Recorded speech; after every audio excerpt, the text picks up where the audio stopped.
In twelfth class आज जो हम कविता करने जा रहे हैं उस कविता का नाम है लक्ष्मण मूर्छा और राम मिलाप।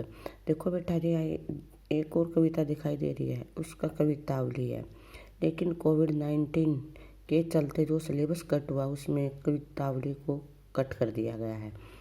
कोविड-19 के चलते हुए कवितावली को कट कर दिया गया है और लक्ष्मण मूर्छा और राम विलाप आपके सिलेबस में है। लक्ष्मण मूर्छा और राम विलाप के जो राइटर हैं, जो कवि हैं गोस्वामी तुलसीदास जी। मोस्ट इम्पोर्टेंट है गोस्वामी तुलसीदास जी। गोस्वामी अगर आगे ना भी लिखा है क्वेश्चन पेपर के अंदर तो ध्यान रखना से अकेले तुलसीदास जी भी लिखा हुआ आ सकता है।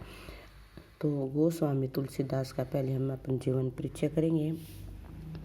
गोस्वामी तुलसीदास हिंदी साहित्य के भक्ति काल के सगुण धारा की राम भक्ति शाखा के मुकुट शिरोमणि माने जाते हैं। इन्होंने अपनी महान रचना द्वारा रामचरितमानस के द्वारा केवल राम काव्य को ही समृद्ध नहीं किया, बल्कि मानस के द्वारा तत्कालीन समाज का भी मार्गदर्शन किया है। तुलसीदास जी एक भगत के साथ साथ लोक नायक भी थे।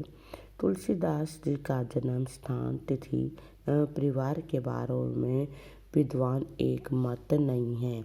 कुछ विद्वानों ने इनका जन्म सौरों के भाद्रपद शुक्ल एकादशी मंगलवार जो संवत है वो 1589 माना जाता है। जॉर्ज ग्रियर्सन भी इनका जन्म संवत सेंगर 1589 में ही मानते हैं। शिव सिंह द्वारा रचित जो शिव सरोज ग्रंथ में इनका जन्म है वो 1583 में स्वीकार किया गया है। बैणी माधव द्वारा रचित गोसाई रामचरित्र के आधार पर तुलसीदास का जन्म विक्रमी संवत 1554 माना जाता है। इनका जन्म सावन शुक्ला सप्तमी को उत्तर प्रदेश के बांदा जिले के राजपुर गांव में हुआ था और इनके जन्म के संबंध में ये पंक्तियां हैं। 1554 विषकालंदी के तीर, श्रावण शुक्ल सप्तमी, तुलसी शरीर। यानी जब इनका जन्म हुआ तो ये पंक्तियाँ उस समय बोली गई थी। इनके पिता का नाम पंडित आत्माराम तथा माता का नाम हुलसी था। जन्म के समय वे रोए नहीं थे, बल्कि उन्होंने राम नाम उच्चारण किया था, जिससे उनका राम नाम बोला पड़ गया। अशुभ मुहूर्त में जन्म लेने के कारण इनके माता पिता ने इन्हें त्याग दिया। जन्म के 3 दिन बाद ही इनकी माता का देहांत हो गया। बाद में मुनिया नामक दासी ने इनका पालन पोषण किया, लेकिन इनकी मृत्यु के पास इन्हें दवार भीख मांगकर पेट भरना पड़ा। किसकी? मुनिया की मृत्यु के बाद दवार भीख मांगकर पेट भरना पड़ा। बाबा नरहरिदास ने इनकी दयनीय दशा पर दया कर इन्हें आश्रम में रख लिया तथा इन्हें पढ़ा लिखा। गुरुजी इनका नाम तुलसी रख दिया था। इनकी विद्वता से प्रभावित होकर पंडित दीनबंधु पाठक ने अपनी कन्या रत्नावली से इनका विवाह कर दिया था। तुलसी जी को अपनी पत्नी से अज्ञात प्रेम था। तुलसी की राम साधना का श्रेय बहुत हद तक उनकी पत्नी रत्नावली को दिया जाता है। माना जाता है कि एक बार अपनी पत्नी के मायके चले जाने पर तुलसीदास जी पीछे पीछे वहीं पहुंच गए थे और इस पर पत्नी को बहुत संकोच हुआ था। पत्नी ने इसे फटकार लगाते हुए लज्जित कर उनके हृदय में संसार के प्रति विरक्ति उत्पन्न हो गई थी। इसके पश्चात उन्होंने वैराग्य ले लिया तथा प्रभु भक्ति में लीन हो गए। जीवन के अंतिम दिनों में इनको बहुत कष्ट भोगना पड़ा और सावन की शुक्ला सप्तमी संवत 1680 में इनका देहांत हो गया। इनकी मृत्यु से संबंधित है दुआ प्रसिद्ध संवत 1680 सगंक तीर, सावन शुक्ला सप्तमी, तुलसी तज्जो शरीर।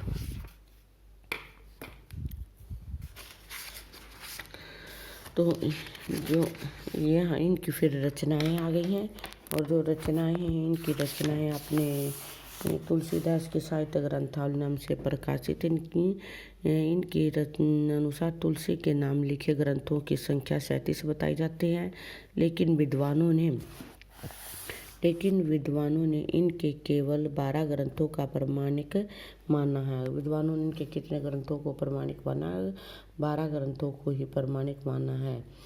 ग्रंथ जिसमें रामचरितमानस, वैराग्य संदीपनी, रामलला, लच्छू बरवे, रामायण, पार्वती मंगल, जानकी मंगल, रामाज्ञा, प्रश्न, दोहावली, गीतावली, कृष्ण गीतावली, विनय पत्रिका।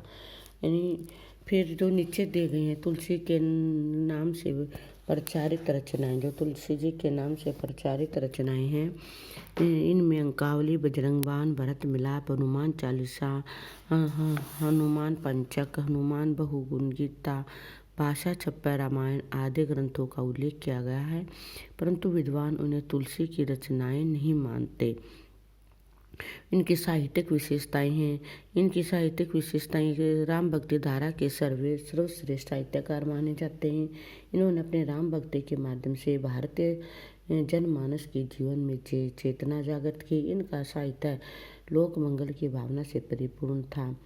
जो इनके साहित्य की विशेषताएं थी, जैसे राम का स्वरूप, इन्होंने उनका विशेष चित्रण किया था। एक राम स्वरूप को काव्य का आदर्श माना था और उन्होंने अपने काव्य में राम विष्णु का अवतार मानकर उनके निर्गुण और सद्गुण दोनों रूपों की आराधना की है। तो फिर इनकी जो हम पढ़ते हैं, इनका प्रबंध कौशल भी है, भक्ति भावना भी है इनके अंदर, काव्य रूप इनका है और भाषा शैली।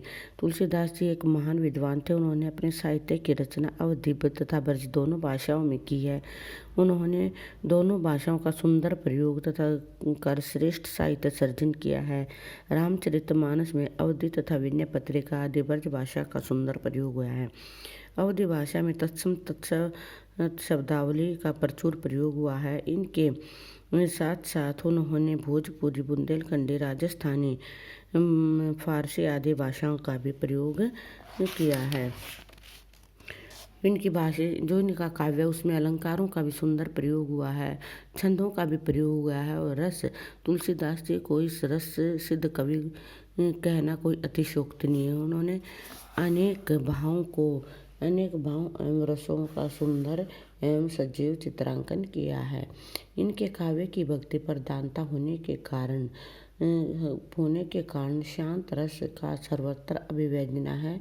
श्रृंगार रस का भी सुंदर चित्रण मिलता है, लेकिन वह मर्यादा से परिपूर्ण है। कवि ने श्रृंगार के बिना एवं वियोग दोनों पक्षों का सजीव एवं मार्मिक चित्रण किया है।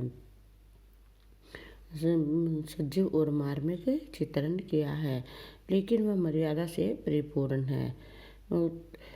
जो सजीव और वियोग दोनों पक्षों की सजीव मार्मिक अभिव्यक्ति भी की है। निष्कर्ष में हम कह सकते हैं कि गोस्वामी तुलसीदास हिंदी साहित्य के सर्वश्रेष्ठ कवि माने जाते हैं।